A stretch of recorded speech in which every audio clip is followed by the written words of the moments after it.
This episode of the Acts of Geekery podcast is brought to you by The Cake. It's not a lie.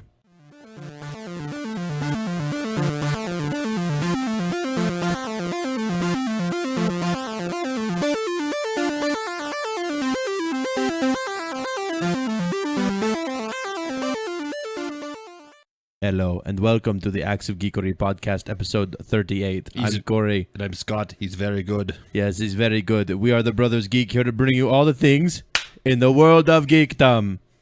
I don't think they heard the clap. Whatever. It's fine. Whatever. Yeah. Did you like that opening? Was that okay? I did. Yeah, the cake's okay. not a lie. When you said, don't worry, I have an advertisement. Trust me. I went, I don't trust you. That's the problem. Yeah, you really should never trust me. No, never trust a Corey.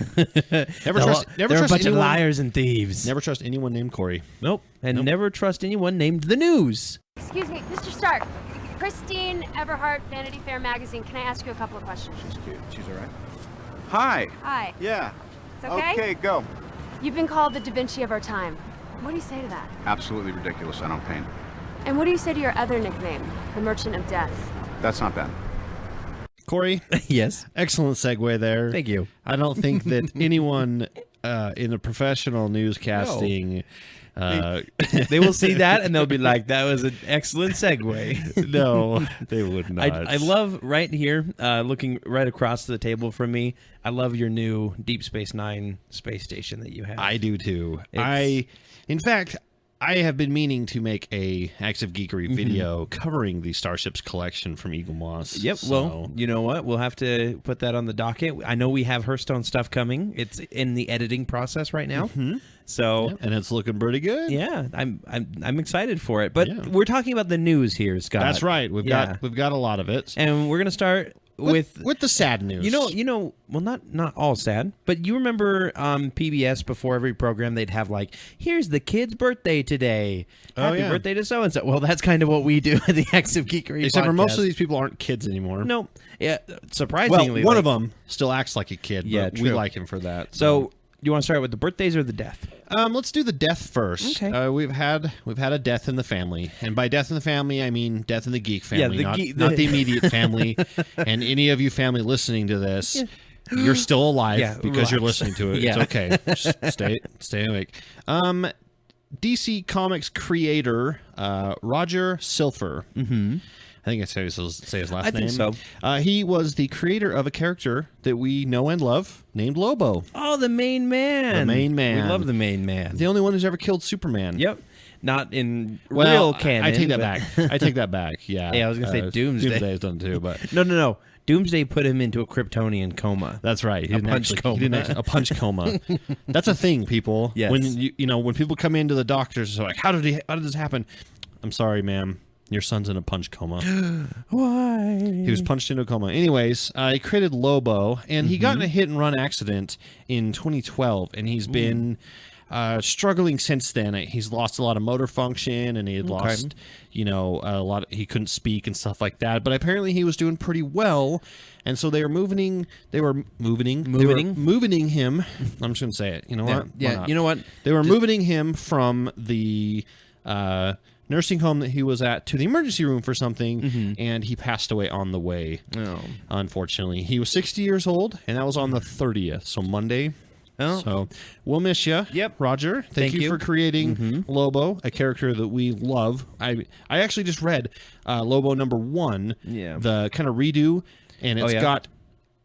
The very first scene is boy band Lobo, the one that kind of reminds me of a member from a boy band, holding the main man's just his head, talking to him, and the guy, the Lobo, the one with his head and the rest of his body chopped off, not his head chopped off, is talking back, and he's like, "You just wait, I'll get you. I'm gonna murder you so hard," like stuff like that. And the other guy's like, "Well, you're not really in a position to hurt me." Yeah. Oh, that bugs me so bad. I hate boy band Lobo. They've got some kind of interesting story coming up for him, I imagine, because now apparently the other Lobo is not the only Caesarian left. Which, by the way, one of my favorite races in the DC comic. They have, despite there only being one of them up to this point. Well, there's a whole planet, and the reason why the planet's dead is because Lobo went on a murdering spree and killed the entire planet. It was a science project when he was a kid. Oh, that's right. His science project was to create a virus that destroyed his entire civilization. So he's nuts, and he kills his whole civilization. But they're apparently they were a major superpower because they can't die. Yeah. As long as there is one piece of DNA left of them, they can regenerate from that. Except for from a virus, apparently. So that was the sad news, Roger. But we're, But we've got some happy birthdays, so some happier news. And these aren't all of them. These are just kind of a few that we saw over the course of the week. First of all, Clark Gregg, our favorite agent. Yep, he plays Agent Coulson on both Agents of S.H.I.E.L.D., and he's been in Iron Man 2. And Iron Man, Captain America. Pretty much everything. Pretty much everything after Iron Man 2. Yeah. He was in Iron Man as well. Oh, that's right. Yeah, he was in Iron Man 2, Thor, Avengers, and then he died. And he, quote, died in Avengers, came back in Agents of S.H.I.E.L.D. Spoilers, I guess. He had his birthday on the 2nd, so that was Thursday, I believe. Yeah. Thursday. And he's 53 years old. He does not look 53. No. He looks good. He looks good. Yeah, he looks great. So, you know who else looks great for being 50? Robert Downey Jr. What? Just had his birthday yesterday. Wow. 4/4. Wow. So April 4th. And he is now 50 years old and just as crazy as ever. And he is very well loved by the geek community. Oh, yeah. Everyone thinks that he's the perfect Tony Stark. And in fact, Marvel likes him so much, they have turned their comic book, Tony Stark, pretty much into Robert Downey Jr. So there you go. Happy birthday to both of you guys. And what do we got on the news docket? Well, we're going to start out with Marvel news because we're talking about Tony Stark and the Avengers. And we're going to talk about Daredevil. It's coming this week, people. Yep. On the 10th, so Friday, it'll be announced, or not announced, released on Netflix. The entire season. All season 1. We might be marathoning it. Yeah. We're not sure yet how the weekend's going to go. Yeah, we have obligations. You know what? We'll talk about it because there's some things that might confuse our usual tabletop plans for the week. Okay. Yeah. So, but either way, we're going to try to blow through that as quickly as possible. I'm super excited. It looks awesome from the trailers. I hope it's awesome. And Vincent D'Onofrio's character of the Kingpin looks really good just from the trailers. Yes, he's pretty big and imposing. Nice and bald now. He was talking in an interview. Was it him or was it the showrunner? Somebody was talking in an interview about his rise to power. And by power, we mean he is like the crime lord of Hell's Kitchen. New York. All of New York? Yeah, he's all he's of the New Kingpin. York. Yeah. But mainly in Hell's Kitchen. That's where like the worst amount of crime that's where he got his start. So what made him explode? Well, it turns out that it's the attack on New York in the Avengers. So they're definitely tying it into the Marvel Universe. After the Avengers left and there was just like rubble, because the Avengers, they do what they need to do and then they get out of there. I was actually talking with your wife about this because in the comics, there's a lot of people that are like, oh, they came in, they ruined the city, and then they leave. Well, a lot of times they help as much as possible, but they get pulled away because there's other world-threatening bad guys out there. The Avengers are the world-level threat. So they stop alien invasions, they stop countries that get super technology that it's going to destroy the planet. It's not their job to clean up after themselves. No, I mean, I'm sorry, but that's not their job. So there is a Marvel comic series that didn't run for very long, but it's out there. It's called Damage Control. And it is a series about the people who come in after the heroes move out. And they deal with the repairs and they deal with the insurance and everything and get everything taken care of. And then to further that, if you go read a book that I recommended a little bit ago, I think I recommended it, called Wearing the Cape. Yeah, I think so. They have a team of super strong, super durable superhumans whose only job is reconstruction. Okay. Like they get paid handsomely to do it. and they just go around and a bridge gets destroyed. They can repair it in like 2 hours because they work so fast. Yeah. Awesome. So there are things that, it's not the Avengers' job, but after they leave New York, it there was all this confusion, which of course allows the criminals to come in and take over. And so Daredevil's going to try and take matters into his own hands. And take back the city, basically. And I hope one day he meets the Avengers and just chews them out, being like, you left so many people behind, because they would feel like that. They would be like, oh, yeah, we kind of screwed the pooch there, But again, it's not their job. Maybe. I mean, Tony could have built a bunch of robots to go repair everything. Yeah, exactly. But we all know how that's going to work out. I was going to say, like, he's like, oh, I'm going to make an Ultron repair force. Oh, no, it's gone crazy. So, speaking of Marvel. Yes.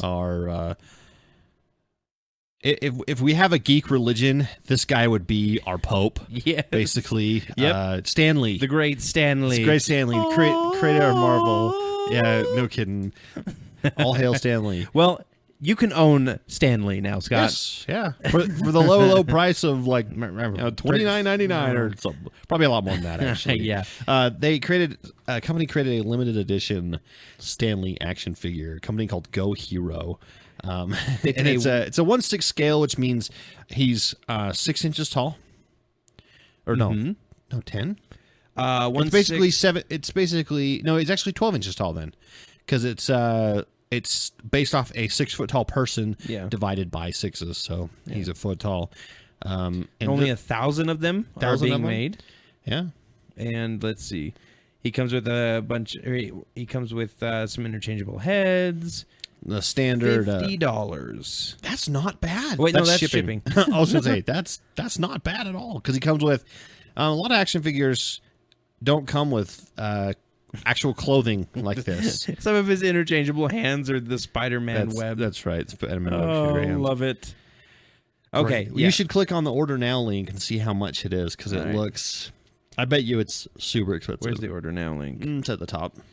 Alrighty, this will be fun. If you were actually right there, order now. Wait, where? I'm terrible at doing. I'm reaching over the screen. This is such good radio. Get your hand out of the way. Jesus, I see it now.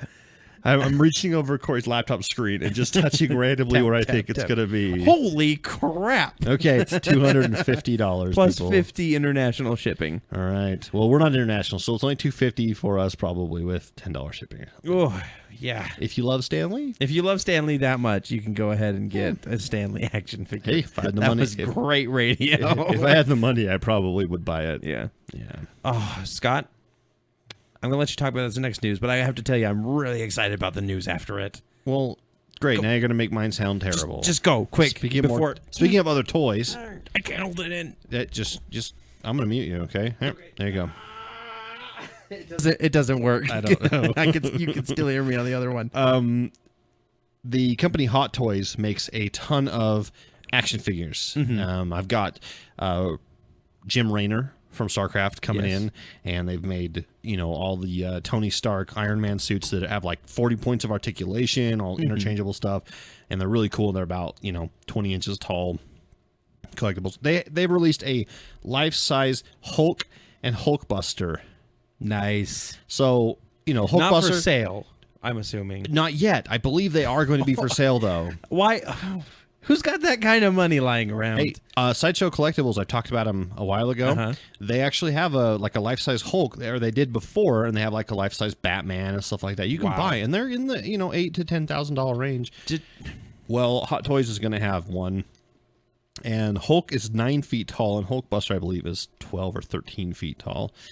So they're probably going to be like $25,000. Yeah. Like I said, if I had the money in the space, I'd totally buy it. Yeah, exactly. If you were a billionaire, that's when you could buy this kind of stuff. Speaking of life-size stuff, did I ever tell you about did I ever show you the video where there's a film crew and they're in a helicopter filming a flooded area? Yes, you showed me this video. And they pan over someone's yard, and there's a life-size Hulk with his arms up in the air and fists making fists. And they're like, is that Hulk?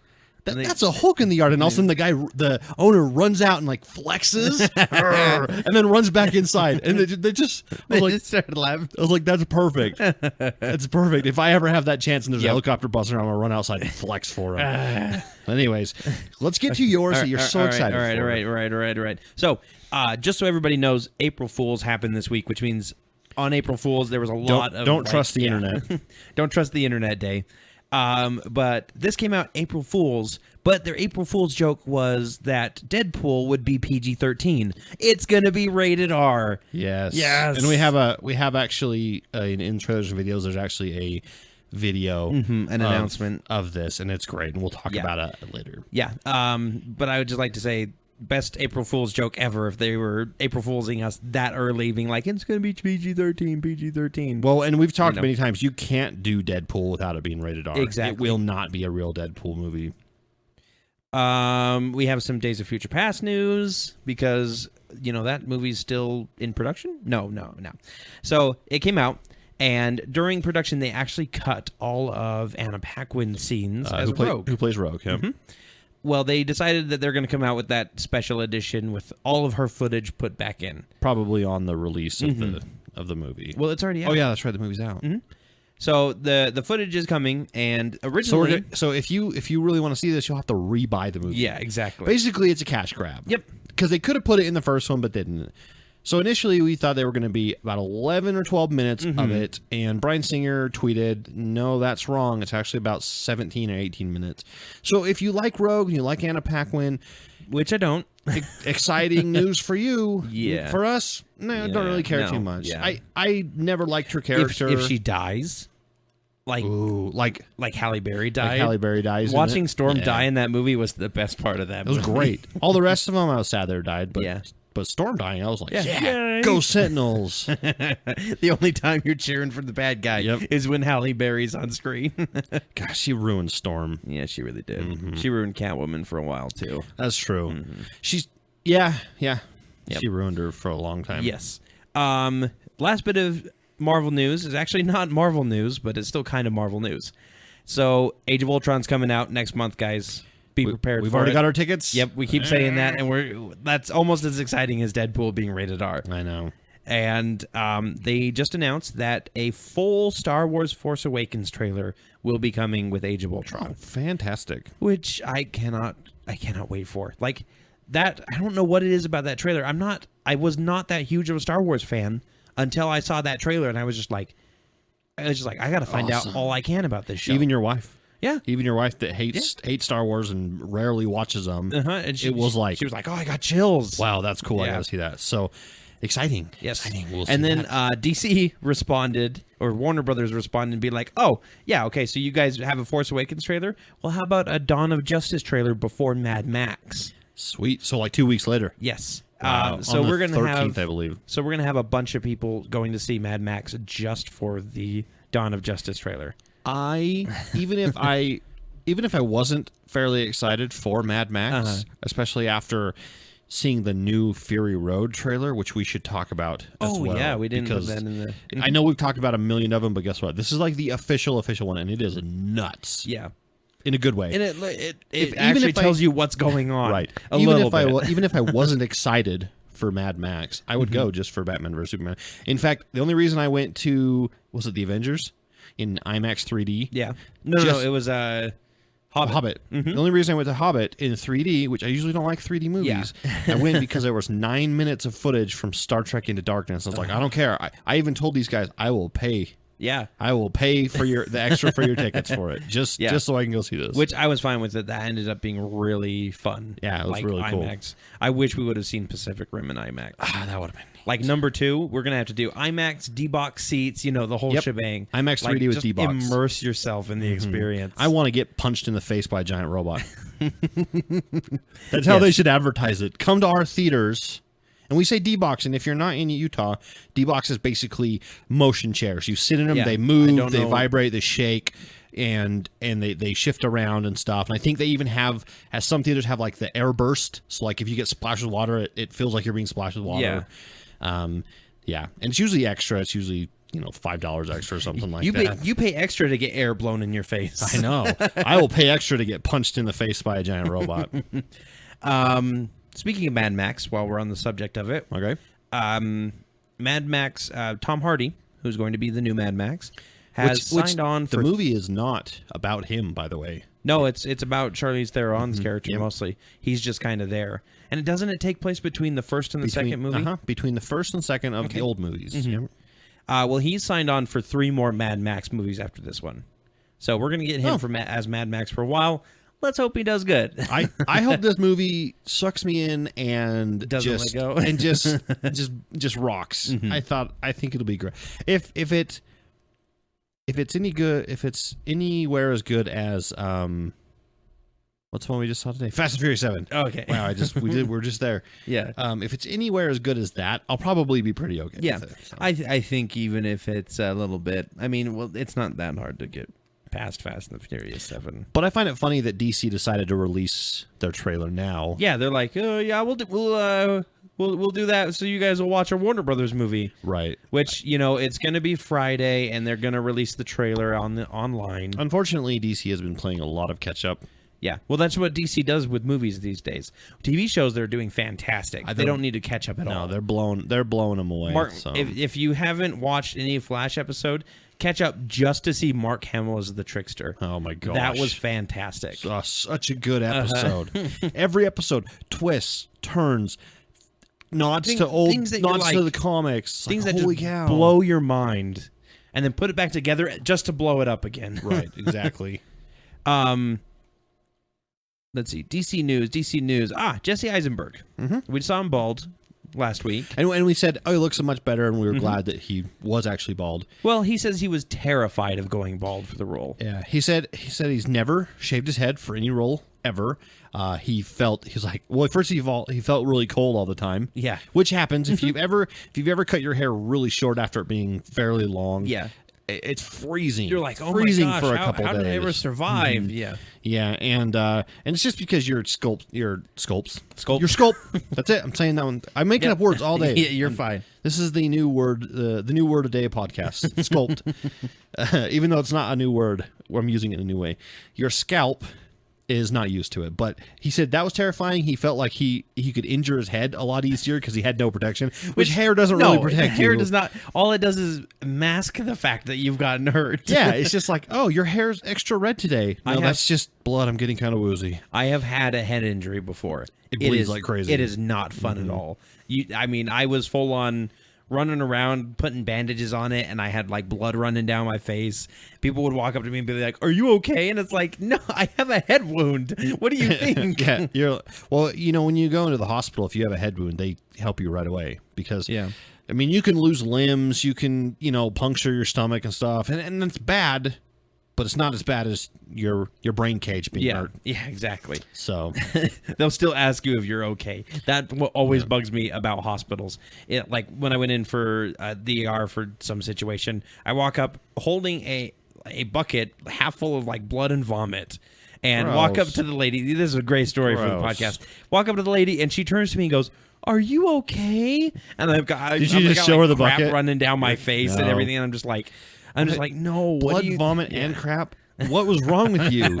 It was explosive something or other. I don't know. Was it an alien disease? Yes. And you were literally rotting from the inside out? You know Contagion? Or no, even better. You know the simian flu? Yeah. Yeah, I'm the start of that. Okay. So, yeah. All right. Hope you all enjoy it. Yeah. Well, that's pretty much it for DC news. We got a little bit of casting news we'll talk about later. I think that DC's going to kind of hold off for a little bit until after the Age of Ultron fervor, frenzy, whatever you want to call it, dies down because they just can't compete. Well, and there's not much else that can happen for Batman v Superman until the trailers come out. True. Like, short of the entire movie being released early, there's nothing else that can happen. Oh, I do have some DC things that I didn't write down. I don't know if we talked about this last week. There's going to be a new 1966 Batman animated movie. Oh, we didn't talk about that. With Adam West and Burt Ward returning for their roles. So that's going to be fun and campy. Justice League Gods and Monsters is on its way, which is a new movie and then 3-episode miniseries for Justice League that deals with Earth 2 Justice League more than anything. And we've got the Son of Batman movie. Yep, and I believe Son of Batman was leaked online, but I couldn't find, like, I somebody announced it and had a link to it, but the link had been taken down by the time I got to it. Yeah. So, you know, there's a couple little short stories about the animated side of DC, which is fantastic. Yeah, the animated. If you hate the live action ones, you need to pick up the animated ones. No, they're not kid cartoons. No, but you need to go pick them up because they are amazing. They are definitely absolutely amazing. So let's move on to a little bit of video game news that I got. We don't have very much of that. We are gamers, but we're not. That's not all we do. We would rather watch movies and TV shows. We're huge into pop culture rather than video games. We should find a third co-host that's all about games. Yeah, that's all they do, and they can talk a little bit about what's happening in the game world. Shh, they'll hear you. Oh, right. Someone's ears just perked up. What's going on? Talking about me? Huh? What's going on? Anyways, we're going to talk about Assassin's Creed. Fun game. Yeah, the game that just keeps on giving. It seems like they've gotten 1, 2, and then 2.5, and then 2.75, and then 3, and then 4, and they've got the 2 new ones, Unity and. Solo and Rogue. Rouge. So that's 7, plus they have one on the PS Vita that relates to the third one. So that it's like 8 or 9, different video games coming out, but they're not stopping there. Yeah. They have just announced the Assassin's Creed Chronicles, which is a trilogy of, I think it's downloadable content because they say that they're each $10 to buy. Okay. So it's probably just going to be like within Unity, you can buy these ones. It's going to be 3 different stories. One in China at the end of the Ming Dynasty, which looks like there's a female assassin with like a samurai sword. It looks really cool. Okay. There's one in India, which takes place during the decline of the Sikh Empire, which is like an older India era. And then one in Russia, which will take place in the aftermath of the Red October Revolution. Oh, cool. So this Russian assassin here has a sniper rifle. Yeah. So, a little older one. It's not nowadays. Yeah, it's like it's like a World War II era sniper. I like the Assassin's Creed, and I thought the concept was really good. Yep. But I'm getting to the point where when they keep announcing, I just don't care anymore. Yeah, it's like Call of Duty. Yep. I played the first same few. Thing, just different weapons. Yeah, played the first few Call of Duty, loved it. Don't really care too much that they announced the other ones. I'm excited. The thing that got me the most excited about this was the female assassin, because they've been talking about how they've been wanting to do one for a while now, or that there's a huge demand for them to do one. And they did one for the Vita, which is their colonial one. They did a cool kind of. She's got the tricorn hat. She looks really cool. Yeah. And whenever they do a female assassin, they always look really cool. But I'm glad that they're actually doing some stuff here. All right. Arnold Schwarzenegger's up next. We love him. Yeah, he's here with us. Arnold, say hello. Hello, how are you? That's just the announcer voice from before. That didn't work out too well, did it? He's not Russian. All right, so he's not actually here, but he was on the Today Show? Good Morning America, actually. Good morning. Okay. Mm-hmm. Good Morning America. And they were talking about the new movie coming out, Terminator Genesis, spelled weird, and Genesis. There's like a Y in it somewhere. Yeah. And they talked about how he'd played the first 3, and then he sat out for the 4th one. And then he's coming back in the 5th one. And they said, well, how do you feel about sitting out the 4th one? He says, quote, thank God, it sucked. So even Terminator thought that the 4th one, Terminator Salvation, was bad. So the Terminator thought that it sucked. I have not seen Terminator Salvation. It really didn't interest me at all. It's not that good. It's kind of cool to see the future about how everything happens and whatever. But yeah, otherwise, Yep. So we've been talking about remote control stuff for a couple weeks now. People keep coming out with quadcopters and stuff that are remote control. Somebody came out with a Endor speeder quadcopter. Nice. I saw that one. Well, now you can buy a remote control canine. Like a dog? Sure.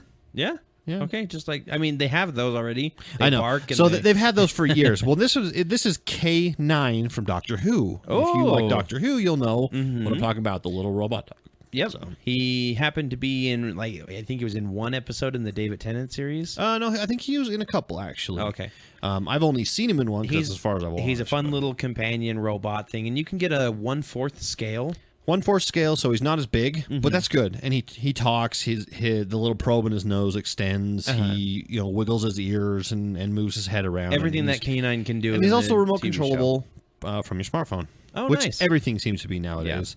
Yeah. They don't actually. I think they do come with it does come with a real remote control, actual RC remote. Why do you need it? Just download this app. Yeah, but I think that's kind of cool. He's about $100, so that's not a bad price really for an RC thing, especially something that is so popular. You could pay $150 more and just get a 12-inch statue of Stan Lee. Yeah. He doesn't move and talk or have an extending probe nose though. Or you can spend $9,900 more. There's only one part of Stan Lee that extends, and it's not his nose. You just like interrupted me. That's fine. You know what? Whatever. Yeah, I know. Yeah. Jerk. All right, let's move on then. But that's really cool. I'm happy. I would get it if I was a bigger Doctor Who fan. Yeah. Because K9, I know one of the only episodes I watched. You could put it next had K9 in it. You could put it next to your other collectibles from Doctor Who, like the mini fridge that looks like a TARDIS. And there's a whole Sonic screwdriver. I think there's a remote control Dalek out there too. Yeah. I mean, that's pretty neat. So. So we talked about a while back the Attack on Titan movie coming. Well, apparently Attack on Titan cannot stop growing into different things. There's going to be a 3DS Attack on Titan game coming. And now, I always thought a video game would be really cool. Yeah. I really do think that a video game would be lots of fun. Be able to use the 3D maneuver gear and zip through the city. Yeah. Basically. And now we have a Attack on Titan live action TV series is apparently in development. They're going to burn it out. They are. I mean, they are definitely riding that wave as hard as they can. I'm afraid they're going to burn it out. I enjoy it. I don't think it's the greatest thing since sliced bread. A lot of people love it. Well, sliced bread is just really good. So. I mean, yeah, sliced bread is super good. I mean, you can make sandwiches out of it. Put butter on it for toast. Oh, toast. You can rip it up and make croutons out of it. Or you put that in meatloaf. You put it in a meatloaf. Tastes so good. All kinds of stuff. It's great. So that's the biggest news story is sliced bread. Sliced bread. Which Betty White is older than sliced bread, by the way. That's true. That's true. I heard that. Let's move on. And that's not a joke, folks. That's actually true. Apparently, the first time they actually sliced bread was 1913 or something like that. And she was born in 1908 or something. Yeah. So. Scott, do you know what time it is? Tool time. No, it's time to. What is it? It's time to play the music. Okay. It's time to light the lights. It's time to meet the Muppets on The Muppet Show tonight. Oh. Well, I don't know why you're asking me that. I'm not a Muppets fan. Yeah, I know. You know this. It's a segue, Scott. It's called a segue. Okay. Not a very good one. Not like my segue at the beginning of the news. All right. That was fantastic. Anyways, go on. But The Muppets was a TV show back in 1970s before it was movies or anything like that. Because the whole idea was it was a comedy hour show like Saturday Night Live or something. But with Muppets, and they got guest stars on there. Puppets. Mop puppets. Yep. Well, ABC has just announced that they are picking up and reviving the Muppets TV show for a whole new comedy hour show. All right. One more TV show I'm not going to watch. Okay. Just shut your mic off then, because I am super excited for this. Okay? There are plenty of Muppets fans out there who are geeks. If I wanted to watch Muppets, I'll just watch Sesame Street. Or Farscape. Yeah, just watch Farscape. We should watch Farscape instead of this when it comes up. No. Every time this is on TV. You don't have to watch it with me. You don't have to do everything with me. That's fine. But I liked it. Yeah, you don't hold my hand when I go to the bathroom. Most times. That you know. Yeah. Oh, I thought I felt some weird ghost fingers. I usually reach into the door as far as I can. I like to just rub your toes. Anyways, that sounds like rubbing your toes. Yeah, spiraling down into the terribleness. All right, let's talk about something that we both like then. Okay. We both like Game of Thrones. We do. We watch the TV show. Don't really read the books. Corey tried. I read a few of them. I read a couple pages, and I was just like, them. I read a couple pages, and I was like, really? Mm-hmm. Yeah.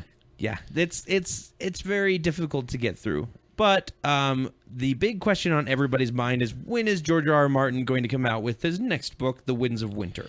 And he talked about how he was going to miss a con because he might had be to work too busy. Yep. So he came out and announced he released a sample chapter that had maybe potential spoilers in it that I didn't really read because I don't really, like I said, I'm not really into the books or anything. And it was also, it's a chapter in the Game of Thrones book, so it was also like 400 pages long. Right? The book is like, it was all about a feast. He was really hungry when he wrote it, and so he wrote that, all about the different. If you really want to know George R. R. Martin's writing style, when he's hungry, he writes feast scenes and stretches them out for 3 pages. And when same thing when with he wants the touch scenes. when he wants a touch of a woman, he writes those out very detailed. Yep. And when he feels like killing somebody, which is often, I'm guessing, because he writes them. I know he said when he saw the one episode of Breaking Bad, Ozymandias, I think, he came out and said that Walter White is worse than anybody in Westeros, and he is planning on making a character so that that's not true by his next book. He's like, I can't let them one-up me. No, I can't let that happen. All right. Well, why are we even talking about George R. R. Martin? Well, I'll tell you why. In addition to the sample chapter, he announced that The Winds of Winter would be released in 2016. Oh, so we actually have a sort of release date. Yep.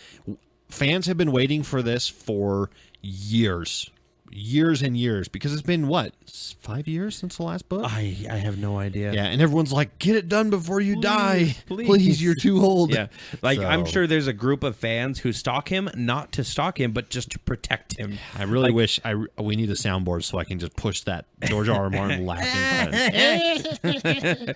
Yeah, you should get on that. I will. Yeah, maybe.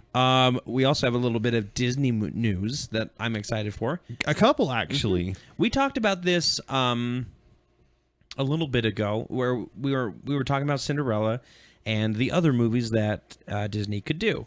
Well, for live action, yeah, because that's, I guess, what they're all about these days. Yeah, they're starting to take all their classics and turning them into live action. So I wouldn't put them past them to make The Lion King, but have it actually be humans, not animals. That would be Hamlet.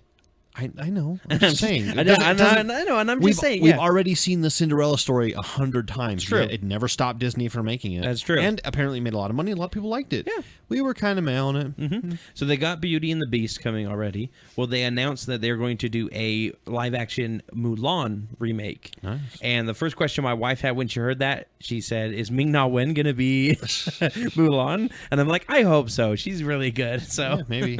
And that's Agent May on. Yes. Yeah, Agents of S.H.I.E.L.D. Agents of S.H.I.E.L.D. Which, they've got her tagged for Disney stuff already. So. I actually kind of watched a fairly funny short about this where they were in casting and there was a girl in there and she was doing the song and it was like perfect and great, and then an Asian girl walks in and they're like, "Oh, you're Asian? You want to be Mulan?" She's like, "Yeah, okay, sure." And they're like, "You got it," and the white girl didn't get it. It was just, it's like that's kind of how casting goes in Hollywood. They've got so many white people to choose from, and they're like, "Oh, you're the one token Asian?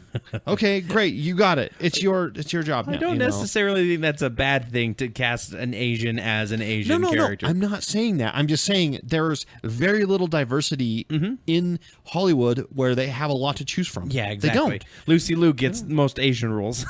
Yeah, really. She does. And they also mentioned, kind of an offhand comment afterwards, there's some hints at the Little Mermaid. Ooh, Little Mermaid. Little Mermaid. She's very mad she's underwater all the time. So, we talked a little bit ago about Ghost in the Shell and how people were up in arms at Scarlett Johansson being cast as the main character when the story originally takes place in Tokyo. And that was being made by a Japanese company, wasn't it? Or was it an American company? I can't remember. I think it was an American company. Oh, and we talked about, it's being made for American movies. You know what? We're kind of hypocrites because we were like, it's being made for American movies, so stop being so uppity about it. Yeah, well, that's the thing is, for that movie, you can set it in America. You can do a Ghost in the Shell movie in America and have it be fine. For Mulan, you can't really. You better not get a white girl to play Mulan because that is not going to go over well for anybody. They could do. I have a feeling they're going to do Mulan. They'll do an Aladdin. They'll do Little Mermaid. They already tried to cast a white person as a samurai, and we got 47 Ronin. Yeah.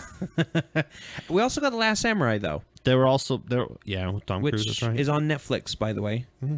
So I need to see it. So. And we'll also get a Pocahontas. Yep. I'm pretty sure. Absolutely. Maybe a Hunchback of Notre Dame as well. Another one. I think Hunchback of Notre Dame is a little bit more, for live action, it goes a little bit more horror based. I think they should do a Atlantis.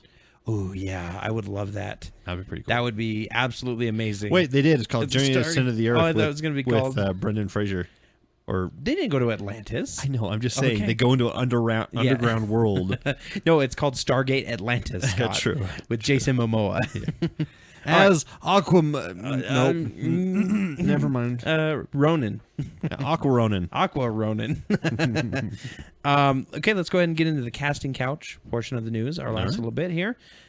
We have some surprising Age of Ultron casting news because the Disney released their like ticket or their people who are invited to the red carpet that are in the cast, and 2 names were in there: Julie Delpy, who has been in a few things, and Linda Cardellini, and you know who she is, Scott.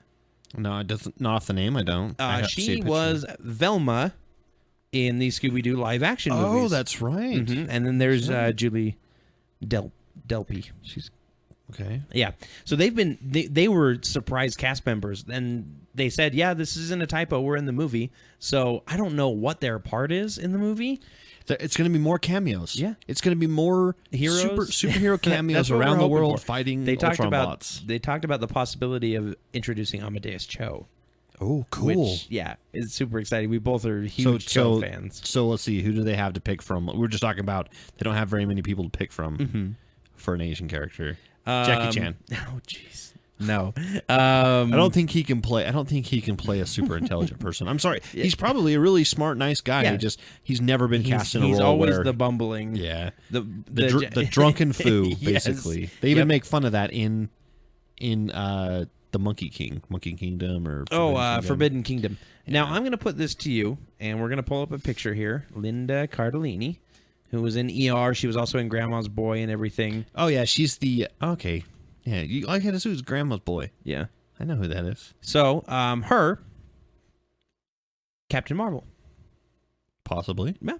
I think that she looks pretty good. I think she has the chops for it, and she's pretty funny. So I think she looks pretty perfect for the role, to be honest. She's got the kind of Captain Marvel face and body structure. Maybe, she'll do a little working out, get a little fitter. She's not fat or anything like that. She's just she looks like the starlet type rather than the working out type. But I think she could make a great Captain Marvel. I guess we'll see. Hopefully. Or a Wasp. Yeah. No, we already have Wasp. Oh, that's right. It's Evangeline Lilly. That's right. Yeah. All right. More casting news. Teenage Mutant Ninja Turtles 2. Casts Casey Jones. Shell Shocked. Yes. Half Shell. Half Shell. That's right. Shell Shocked is the third movie. That's right.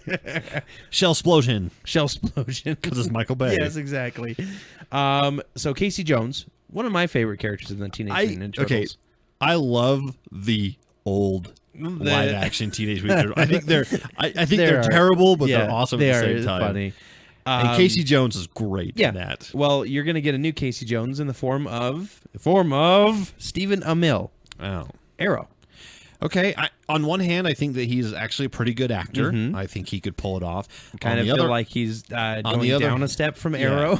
On the other hand, it's like you're taking a step back. Yeah, you're in a movie and not a TV show, but guess what? Yeah. You don't want to be in this movie. No. You don't want your first big movie role to be a Michael Bay film.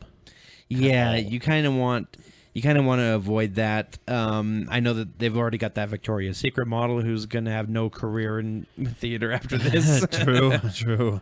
But you know what? She's the hottest and the smartest woman in the world. If you haven't gone to our Facebook page and read that script, that fake script that they found for Batman, it is bad. So bad. It's so hilarious. And you're like, and I watched, and I was like, I've seen this movie 4 times in Transformers. And every other Michael Bay film. He has 1 or 2 good ones. Independence Day, didn't he do that one, I think? He did. No, he didn't do Independence Day. He did The Island. Yeah, Island was pretty good. He did Armageddon. Yeah, and that one's actually not very good, but it's fun. Do you want me to look up? No, I was okay. just... Okay, yeah, that's there good. we go. Well, speaking of Arrow, the Arrow Flash spin-off series has Arrow, cast second best show on TV right now. No, I would say Shield's second best right now. Really? I think Arrow's got better stories. No, I think Arrow is just too much drama these days. Yeah? I can't stand it as much as I could. Shield's pretty dramatic, too. It's got a lot of drama but in it. Shield, I mean, you get to see the house that Banner built.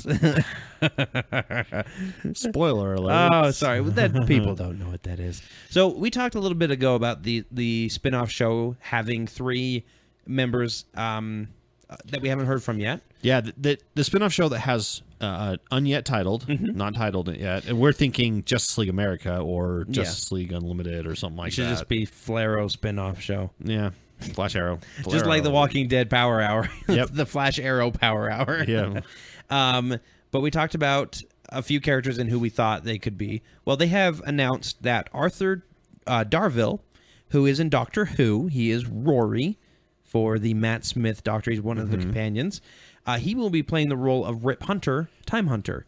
Which has also been, he teams up with Booster Gold a lot, if you're familiar with that character. And time travel is already in the Arrow universe, well, in the Flash universe, which is part of the Arrow universe.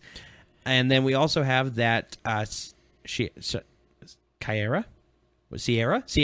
I would say Sierra. Sierra, Kyra. Yeah, Renee. CIA-RA. She made her debut in Law and Order SVU, so she hasn't done too much. But she will be playing Kendra Saunders, a.k.a. Hawk Girl. Oh. And this is the Earth 2 Hawk Girl. It's not Shira Hall. I actually watched a YouTube video of like Geek Week news roundup. You're watching other news programs, Scott? Yeah. Where do you think I get all the stuff from mine? No, just kidding. We just grip it up. No, I actually like to see how our opinions fit within the rest of the geek world, what everyone else thinks. Yeah. And not to change my opinion. I have my opinion, and they're my opinion for a reason. Yeah. But I like to see where everyone else falls on that spectrum. I gotcha. And I said it long before I watched this video. I hope that they do her character correctly because she has wings. Yeah. She has always had wings. She doesn't have technology wings. She's an alien. She has built-in wings in her body. The Earth 2 Hawk Girl, which is Kendra, actually finds hers in an ancient ruin, just like Hawkman does. Okay. And I believe the original Hawkman uses the antimetal. Yeah. He uses the thing or the axe that gives him wings. Yeah, but in the more recent comics, they've kind of retconned all that. Yeah. And anyways, either way, I hope they don't make them technological wings like the Falcon, even though those are cool. Well, yeah, I mean, the Falcon's always had tech wings. Yeah. So. I want real, actual, living, fluttering wings, and I want to actually see her use them, whether she's fighting with them, because she does. She fights with them all the time. They're like an extra set of arms, you know? Yeah. And I want to see her actually flying with them. I don't want to see the sound and the camera turns and she's there and they're all folded underneath her. Yeah. All good. And you can't hide those. So they'll probably do like you said where they do the ruins thing and she picks up the mace or she puts on the suit or something and they pop out. But yeah. Which, you know, is fine for I mean, you have to realize that TV shows have to have a shorter budget. The Flash doesn't really make that much money because it costs so much per episode, which sucks. But it's so popular that they're keeping with it. And I do hope that they do this right. And the reason I brought it up is because pretty much every other geek news is the same way. They're like, please, she's got real wings. Let's make them right. Yeah. Let's make them look good. And but looking at her picture, she looks like the Earth 2 Hawk Girl. Girl, yeah. I mean, she doesn't look like Earth 1 Hawk Girl hardly at all. But she does look like the blue suited, which is so much cooler. Yeah. In my opinion, I think Earth 2's better blue. with kind of like the goggles instead of just a face mask. And she's got the 2 crossbows, repeating crossbows instead of the mace, which is kind of cool. And then, let's see, is that the last bit of news? Nope, we have Suicide Squad news. It's time for me to say a hard name. Okay, so first of all, this kind of came out of left field. Not very many people picked it up. It was just kind of... All of a sudden, they just announced they've got Killer Croc in Suicide Squad. And we don't know if he's going to be on the Suicide Squad, which I hope he is. Yeah, that would be a great dynamic. In the comics and in the cartoon, there's that, was it Shark Man? King Shark. King Shark. Mm-hmm. And he's basically Killer Croc, but he's a shark instead of an alligator or a crocodile. So I hope that he's actually on the team. He's played by... And you want me to say this? Try it, because I butcher it every time. I'm Adwal Akinnoye Agbaji. Yep, that one. Yeah, that Adwal Akinnoye Agbaji. Do we have a picture of him? Because I really have don't want no to type that into IMDb. But I have no idea. I'll just copy paste. Yeah, I have no idea what he looks like. At all. Like, and I don't know if he's actually been in anything. Let's see. He might be. Oh, he was in G.I. Joe, Rise of Cobra. Was he? Who was he, I wonder? I don't know. Born Identity, Thor the Dark... Oh my gosh, he's the black dark elf in Thor the Dark World, I'm sure.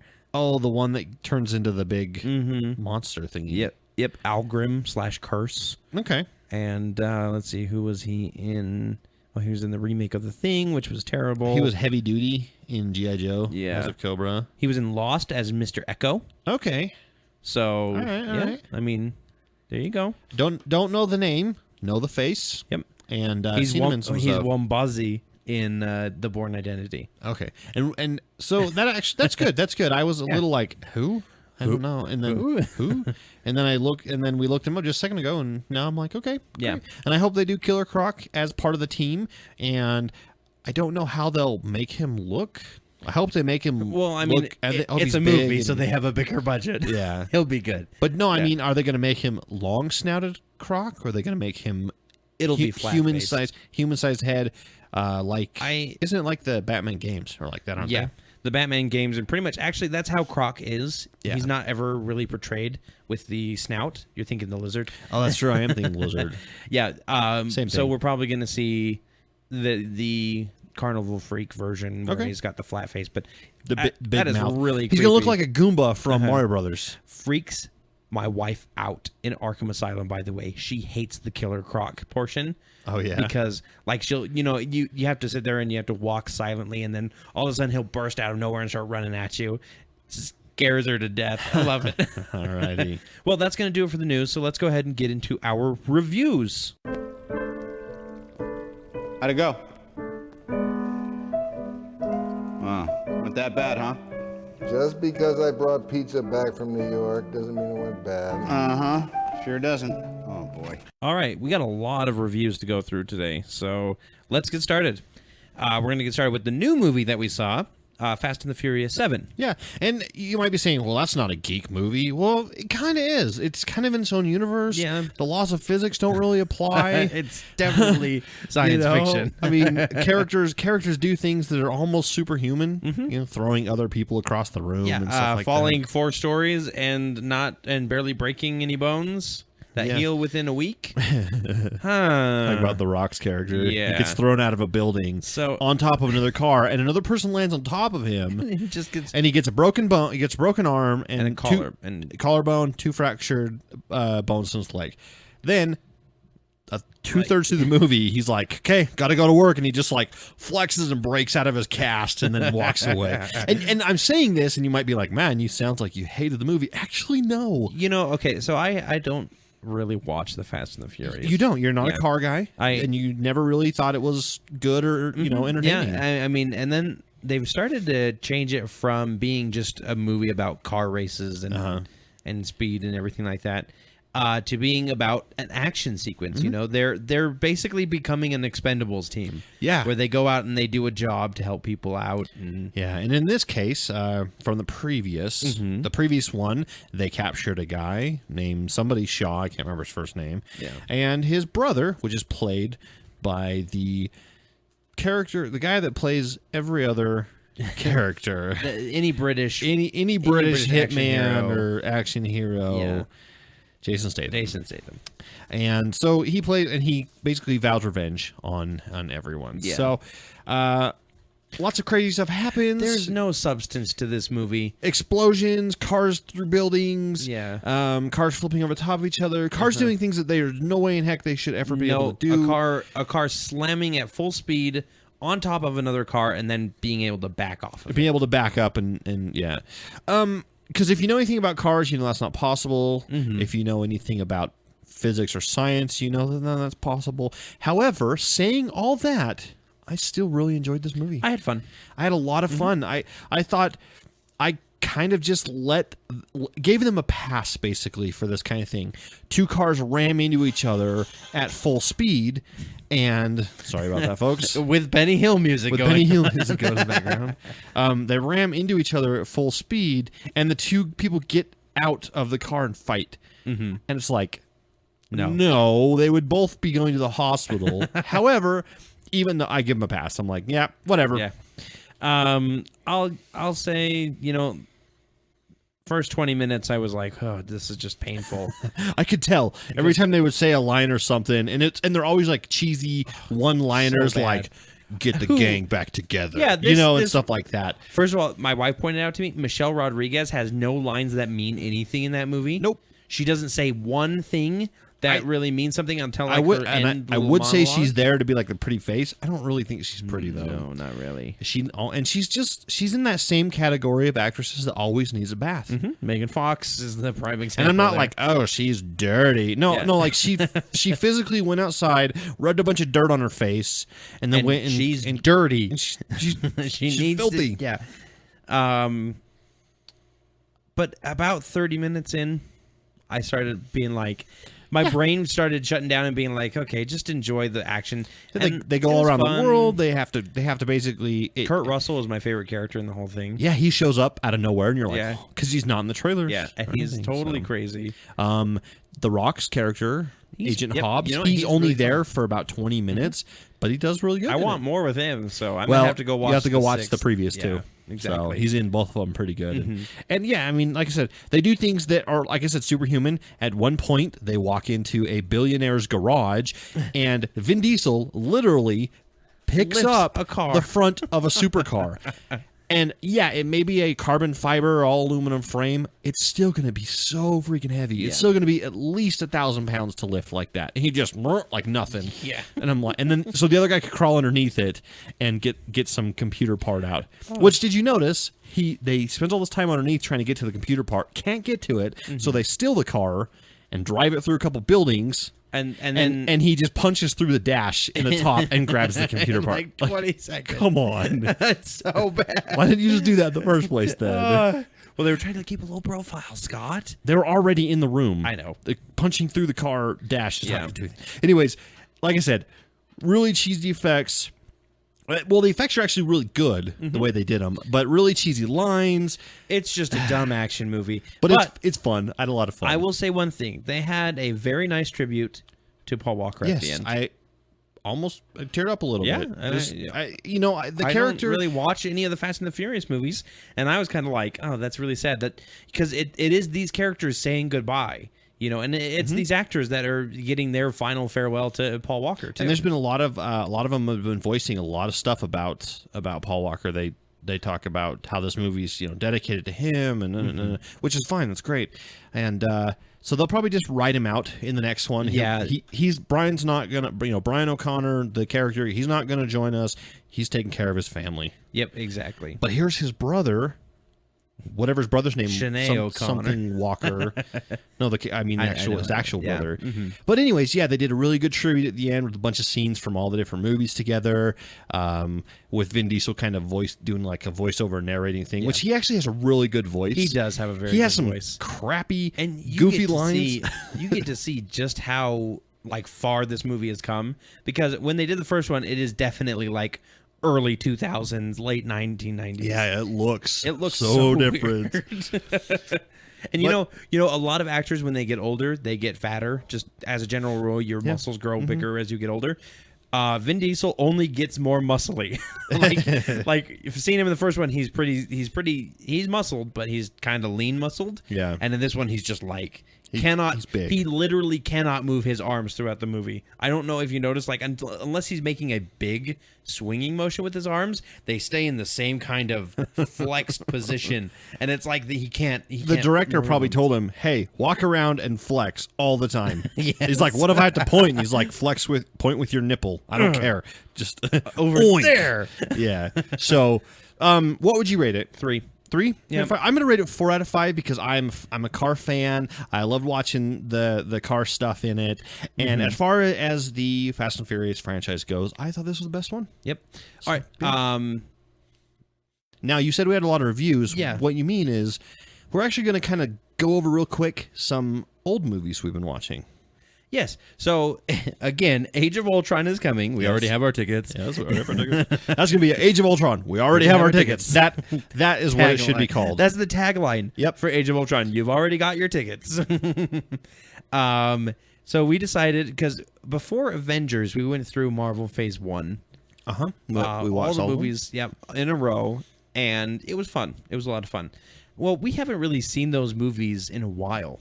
Couple years. Mm-hmm. Yeah, because, I mean, we've had 3 years since Avengers. Yeah. Because they came out in 2000 and... Yeah, like, we don't go back... 12, I think. As much of a geek as...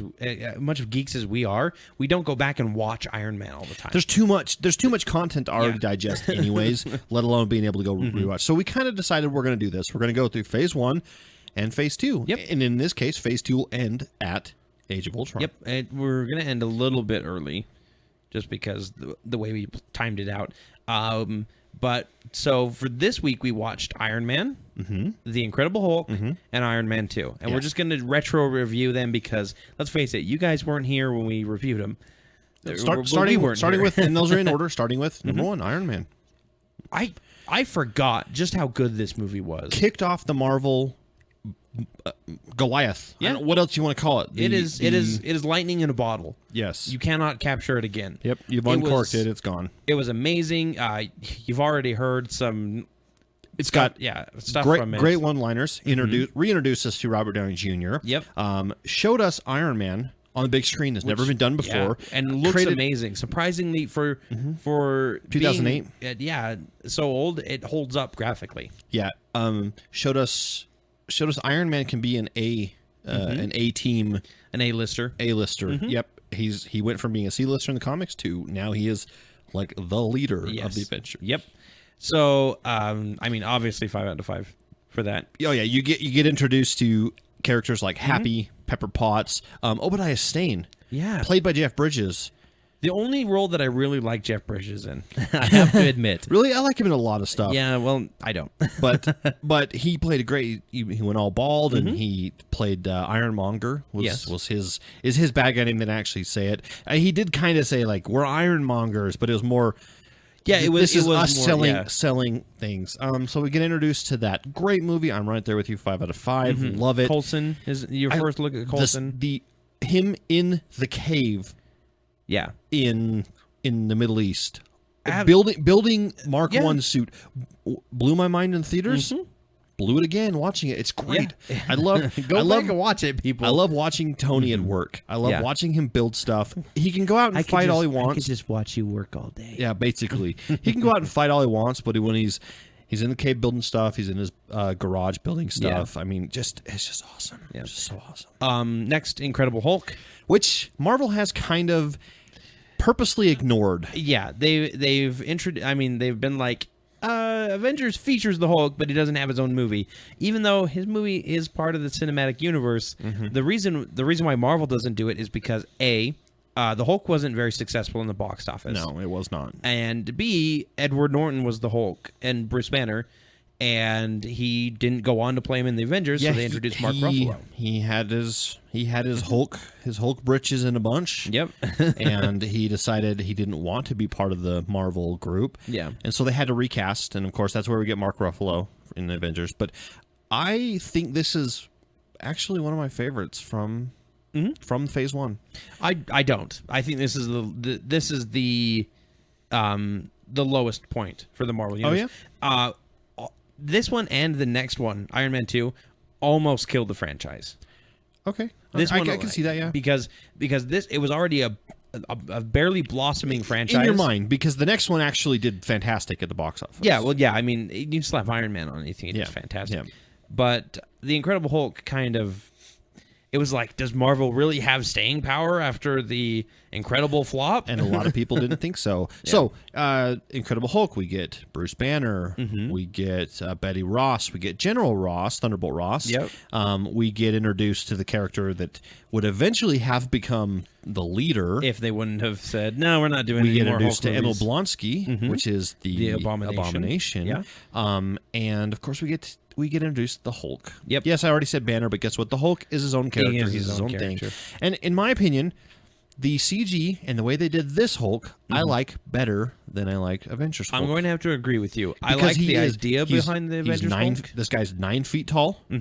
He's massive. He makes Thor and Captain America, who are big, beefy guys. Yeah. He makes them look like puny little, puny humans, basically. Puny humans. And he just wrecks. He hurls tanks, he hurls trucks, he grabs the engine block out of an engine, and it sits in his hands like he's holding a softball. Yeah. I mean, that's how big he is. And in the comics, he is that big. He's that huge most of the time. I mean, he takes rockets to the face. He all kinds of stuff. He kicks the crap out of the Abomination. Yeah, he uses on a regular basis. He splits a cop car in half with his fist, and then picks up each half and uses them as boxing gloves. It's fantastic. Every scene that the Hulk's in is great. Yeah, it's awesome. The rest of the movie, not so strong. I'm gonna give it a 3.5.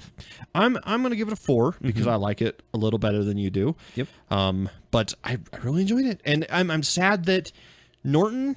I'm not sad because I love Mark Ruffalo. I think he's great as Bruce Banner. But I'm sad that there's this bad blood between Marvel and that. And they don't. I know they don't want to confuse people, but people are smarter than you give them credit for. And they're also dumber than you give them credit for. But they're not going to go, well, they can just say, they could have even made a quip about it in the Avengers and be like, you look different. And he's like, I lost some weight or something like that. Like, weren't you taller? Or something like that. Just like they did in Iron Man 2 with Rhodey. So let's go ahead and get into Iron Man 2. Rhodey was changed out from Terrence Howard to Don Cheadle. And when he first comes up into the Senate hearing, he's like, look, it's me. Let's move on and forget about it, kind of thing. They changed. Terrence Howard did the same thing that Ed Norton did. He wanted more money. I want more money. I don't want to be part of this unless I can make a ton of money. And they said, you know what? No, you're a minor character in our movie. We're not going to pay you that much. Yeah. And so he decided not to. Well, and in my opinion, we got a better Rhodey. Yeah. I like Don Cheadle's Rhodey way better than I like Terrence Howard, because Rhodey in the comics, he's serious, but he's also he's goofy, and he has one-liners and quips and things like that. Don Cheadle actually plays really well with Robert Downey Jr. Yeah, Terrence is okay, not nearly as good. He's kind of a stick in the mud. Yeah, a little bit, really. So Iron Man 2, you've got what's his name? Whiplash, right? Ivan Vanko from Russia, who's played by the ugliest man in the world, Mickey Rourke. I don't know, Machete. Danny Trejo. Come on. Okay. Mickey Rourke plays Ivan Vanko, which at first I thought it was a little weird they cast him, but you know what? I think he plays a pretty decent part. I think looking back on it now, like we weren't really excited for this movie. Yeah, we were like, we were thinking it was going to be worse than it actually is. It's really fun. It's nice to see kind of Tony fall apart and put himself back together. And then, which we'll later talk about in Iron Man 3 once we get to that one, where he completely falls apart and has to put himself back together from pretty much nothing. Yeah. But this one's a little bit less so, where he's just like, oh, I hit a rough patch, but I'm better now, kind of thing. I think that it fell into a few tropes of superhero movies up to that point, where the fight scenes and the taking off the mask just so people can see your face type thing. Like Ivan does that. He does that in the middle of a fight so people can see his face, and it's just like, why? Why are you? It's the same thing as in space everyone can see your face. That TV trope where inside of the spacesuits, the helmets are all lit up so you can see their face. Yeah, and it's like, no, that's not how helmets work. It doesn't happen in real life. But I think that this is the weakest Iron Man movie. It's still pretty low on my list of of Marvel movies. Which ones? Phase 1, but it doesn't make it a bad movie. When we rewatched, I really enjoyed it. Yeah, I love all the scenes with Tony Stark, and I love all the scenes, even with Pepper Potts. I love how she's totally opposite from Tony. You know, he's kind of all over the place and aloof, and she's really serious and needs to try to rein him in. We get introduced to Black Widow in this one. Oh yeah, the first time you see Black Widow on screen, Scarlett Johansson, which she's fantastic. She does in this movie too. She gets a lot better, I think, in the next few, but she does really good in this. Yep. So I'll give this one 4. Yeah, I'm 4 too. Okay, as well. All right, and then next, I think this week we're watching Thor and Captain America. Yeah. I don't think we have too much time for too many of them. And then of course Avengers after that, which is super exciting. Yeah. And then after that Iron Man 3, which I have not seen since I saw it in the theaters. I've seen it one time. I saw it twice in a row in the theaters, like literally in a row. If you remember, like you. We did it, didn't so we? I went with my wife's family. They wanted to go earlier. You couldn't go, so we scheduled another time right after that. Casey and I basically walked out of the theater, bought our tickets, and you came in, and we went back into the theater with you and watched it. And then I watched it, and then I watched it with a friend. I believe I went to it. So but I haven't seen it since then. So yeah. Alrighty. That's it for reviews. Next week we don't really have anything. We may go see Home. We're not too excited about that one. Maybe we'll stay home and catch up on a Marvel movie. Probably. So, Maybe but we'll watch a couple of them. But until then, you have to get through our trailers and videos. I've got to tell you, I've been wondering if you were even real. And if you were, what would it look like? A person with that much power lurking in him. Nothing could have surprised me more than this unassuming man shaking my hand. But look, we're not strolling into the park for a picnic here. Even if everything goes perfectly, if we induce an episode, if we get the dosage exactly right, is that going to be a lasting cure or just some antidote to suppress that specific flare-up? I don't know. All right, it's time to talk about the different trailers and videos that we've been watching this week. We talked a little bit earlier about the Mad Max Fury Road, and we'll just mention it here again. We'll post, of course, we post the links with all of these on the website. On a Tuesday or Wednesday, not the usually. website, the Facebook page. The we Facebook don't have the site. website yet. But they came out with the full trailer now. We've had a lot of TV spots, a lot of short trailers, and they've been really crazy, but we have no idea what's going on. Well, now we do. Apparently, the whole plot revolves around Charlize Theron and a bunch of other girls that escape from this evil, like, warlord guy who's captured them. Basically, he's an evil pimp, basically. Yeah, they're basically there to provide children for him. Yep. And they're running away, and Mad Max gets caught in the middle of it. It's really cool. You get to see a little bit of the story. And it is crazy. As usual. The amount of, like, explosions and things flipping and cars running into each other. Oh, my gosh. This makes the Fast and Furious look like a documentary, basically. You know? That's a weird documentary. About street racing. Yeah. So, yeah, it looks really good. We also had some of our news sites posted a Fantastic Four international trailer that was supposed to have some different footage. We watched the whole trailer. We saw 2 scenes that were slightly different. No, not really. I did. Really? Mm-hmm. Okay. Because it didn't really seem like much was different. But we do have 4 Fantastic Four featurettes that talk about the different actors playing the different characters. Mr. Fantastic, Invisible Woman, The Thing, and the Human Torch. Yeah, they're about 30 seconds long. The director kind of talks about why he chose them, how it was working with them, and what he's excited to see from them coming up. So. Yep. Speaking of Danny Trejo, we talked about him a little bit ago. Old ugly face. I'm Danny sorry. Trejo, I'm sorry if you're listening to this. You're not actually that ugly. You have a very distinguished and weathered face. Yeah, you've got Edward James Olmos face. Yes. Yeah, they look pretty similar. Like Edward James Olmos could be his father. Yep. Anyways, he plays a character called Machete. And he uses a machete to wreak vengeance and. He doesn't just kill. He's not like a murderer. He's not Jason. But he goes and he takes vengeance on people and he gives justice to the world. And if you've ever seen did you say makes vengeance? Makes vengeance on people. I'm writing that down. Okay, that's fine. I'm all over the place today. But anyways, there's Machete. There's Machete Strikes Back, I believe is what it's called. You have to point out that this started out as a fake trailer before Grindhouse, which is the Quentin Tarantino that's right. double feature. Mm-hmm. And it ended up being so popular, people wanted to see it so much that they made it. It ended up becoming its own franchise. Yeah, and it's not Quentin Tarantino that makes it, though. No, it's Rodriguez? Aaron Rodriguez? No, somebody. Paul Rodriguez. No. Kevin Rodriguez. James Rodriguez. Edward Rodriguez. You said Edward already. Edward Rodriguez. You keep going. So this latest one is George Rodriguez. Anyways, Machete is great. It's great. Michelle Rodriguez. No, not Michelle. She's in it, though. She's in it, though. Who's the director? Right there at the top. Robert Rodriguez. So yeah, it started out as a Grindhouse trailer. Yeah, like just made up. And people loved it so much that they ended up making a full movie. And that sounds really dumb. Yeah. However, it's awesome. I think it's fantastic. It's just dumb fun, people. And they made a second one. I think Machete Strikes Back I think is what it's called or something like that. Yeah. And now they're making a third one. Where do you take a character after a movie franchise that's longer than you thought it would be? Space. Yeah. Where else? Of course. Machete kills again. They did it space. with Jason. Yep. They did it with the Leprechaun. Yeah. It's just, and it looks so bad. It looks like bad 1970s space sci-fi. It's funny. Yeah. They're so funny. Yeah. Terrible costumes, terrible suits. He has a lightsaber machete at yes. one point.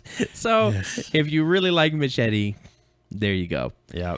The next one, actually, I was really surprised. So last time we talked about TIE Fighter, the great anime short from a fan film. We were stoked about it. Star Wars. We were like, if this was a TV show, I'd watch the crap out of it. However, this one's not so much great as it is funny. Someone decided, well, geez, let's do X-Wing. Mm-hmm. Let's make one called X-Wings. It's starts out, from the creators, or from Disney and Pixar, the creators of planes, cars, trains, and boats. Where else do you go when you've run out of objects to animate or to create life out of? Well, you tap into the Star Wars franchise and you make X-Wings, which is literally cars with X-Wings and Y-Wings and everything. So it's X-Wings, Y-Wings, TIE Fighters, the Death Star, the Millennium Falcon. They've all got faces and eyeballs, and they fly around space, and they shoot stuff, and they basically do the whole movie in a few seconds. Yeah, they do it. They basically do a parody on, like, here's everything you love about Pixar and Star Wars. I thought it was hilarious, and you know what? I'd go watch it. It's got a lot of Frog Pants voice actors or podcasters in it. The Frog Pants Network. Yeah. So if you're a big fan of that, you can catch I'd watch it. I'd watch it in a heartbeat. I would absolutely watch it. Like, I'd be like, this is going to be stupid, but I would watch the crap out of it. Yeah. I want to go see Planes, Fire and Rescue, the second Planes, and I know it's going to be terrible, and I don't care because I loved Cars. I thought Cars and Cars 2 were fantastic. I thought Cars 2 was actually really cool. Yeah. Like, a lot of people didn't like it as much, but I thought taking the Cars franchise, which doesn't really have too many legs to begin with, and turning it into a spy movie, which is something John Lasseter wanted to do that with a franchise, with the Pixar franchise. He wanted to make a spy movie. So it was a really cool opportunity for him to do that and still have, it be something that is going to make money. So the next one on our list is actually a parody as well, but more of a parody of itself. Deadpool. Yep, it is. He's meta. And if meta means you're in a movie, you're in a comic book, and so you self-aware of where you're at. So because if you've ever played the Deadpool video game, he does it all the time. I mean, there are times where he'll run into a level and it won't be finished, and he'll call up the developers and be like, "Hey guys, can you do this for me?" And then he'll probably be like, "There we go, we're back in business." The beginning, they call him about the Deadpool video game script and say that they got his message, which was a bomb that blew up, and they're like, we're on board for it, Yeah. Well, so we're going to talk about I guess, was it April Fool's? Yeah, it was April Fool's. The April Fool's joke was It was Mario Lopez from Today? Yeah. Or E.T. Entertainment Tonight? Entertainment Tonight. Interviewing Ryan Reynolds on the set of Deadpool. Yeah. And so they're interviewing back and forth, and they're talking about it being PG-13. It's going to be PG-13, and Ryan Reynolds is like, well, it's not really, you know. And Mario Lopez goes, well, there's all kinds of, it's good to be PG-13. You can make a family movie. You can make all kinds of sequels, blah, blah, blah. And then Deadpool walks up behind him with a light from a set. Are you sure? I thought it was a television. No, it's a light. Okay. It's like one of the big lights on the set, and he smashes him over the head with it. Kills him, and he says, F you, whatever. Yeah. He doesn't even call him his name. No, but he says F.U. Slater. Slater. That's right. And then he says, April Fools, Deadpool's going to be rated R. Yep. Yep. And then walks off scene. And the suit looks great. The voice is fantastic. Every time I hear Deadpool, I'm like, yep, Ryan Reynolds. Yeah. Every time I read Deadpool in a comic, yep, Ryan Reynolds. There that's he his is. voice. So it looks awesome. Yeah. The next one was actually, so we talked about last week the Halo 5 teaser, which was like 15 seconds long. And it was really nothing. It was nothing. This one is still kind of nothing, but really cool. It's a live-action trailer for it where it shows a new Spartan coming down and talking, doing some cool... Well, he's not just talking. I think he is reciting some kind of pledge. Yeah, that's what I'm thinking. Like, all hail the hero, all hail the conquering... Remember the conquering hero, blah, blah, blah, blah, blah. And he's talking about Master Chief. And there's a statue of Master Chief, and it looks like he's talking to it. Well, then he looks down, and Master Chief is leaning up against... With a bullet hole in his chest. Yeah, leaning up against the statue, and he's like, now I have to kill you, that kind of thing. And it looks pretty good. It's live action. I love really the Halo live action stuff. They do really good with it. So we talked about Star Wars just a minute ago. Favorite character in Star Wars? Everyone's most popular, R2-D2. Yep. First of all, he's the most vulgar. Yes. Of all of them. They beep everything he says. And second of all, he's just fun. He's just really fun. He's relatable for kids. He's relatable for adults. And a lot of people have R2-D2 remote controlled, where they have all of his doors and stuff, and he makes all the noises, head spins, he rolls around, everything.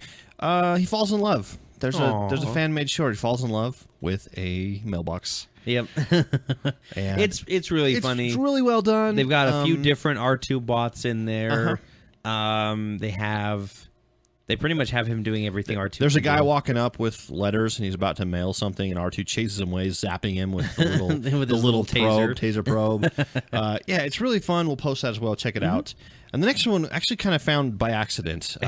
Completely surprising and cool. So usually when a fan-made trailer gets made, in this case mainly Legos is when they do this. It's stop motion animation where they turn the camera on off.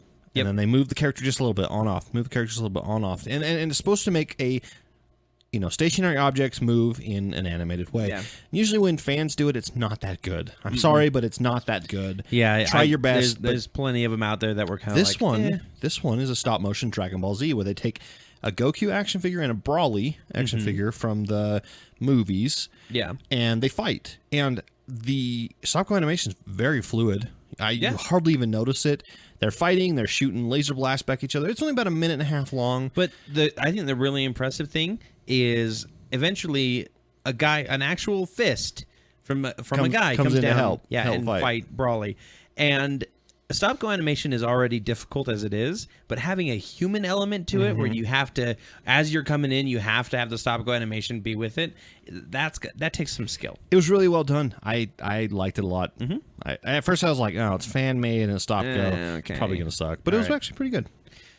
We're gonna end on kind of a note, Scott. This one was from San Diego Comic-Con about 8 months ago.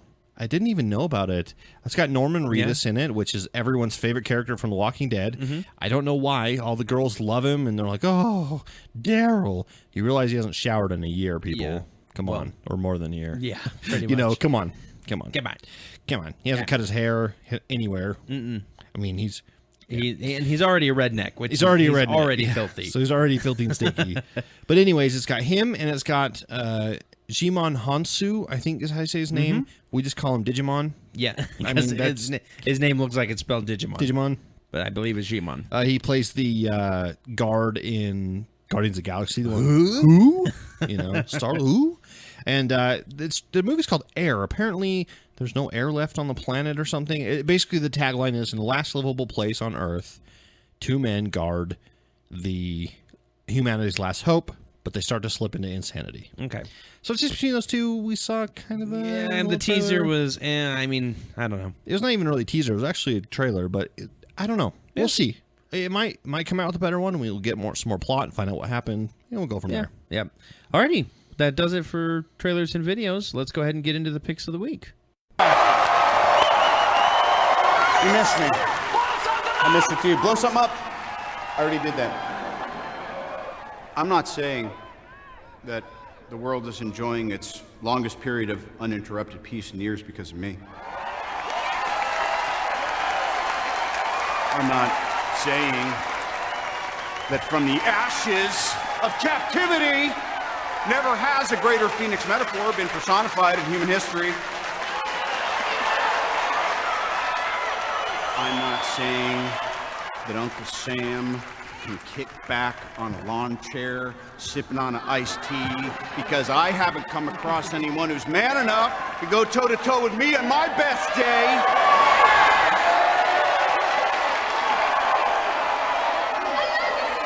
Please, it's not about me. It's not about you. It's not even about us. It's about legacy. It's about what we choose to leave behind for future generations. And that's why, for the next year, and for the first time since 1974, the best and brightest men and women of nations and corporations the world over will pool their resources, share their collective vision to leave behind a brighter future. It's not about us. Therefore, what I'm saying, if I'm saying anything, is welcome back to the Stark Expo.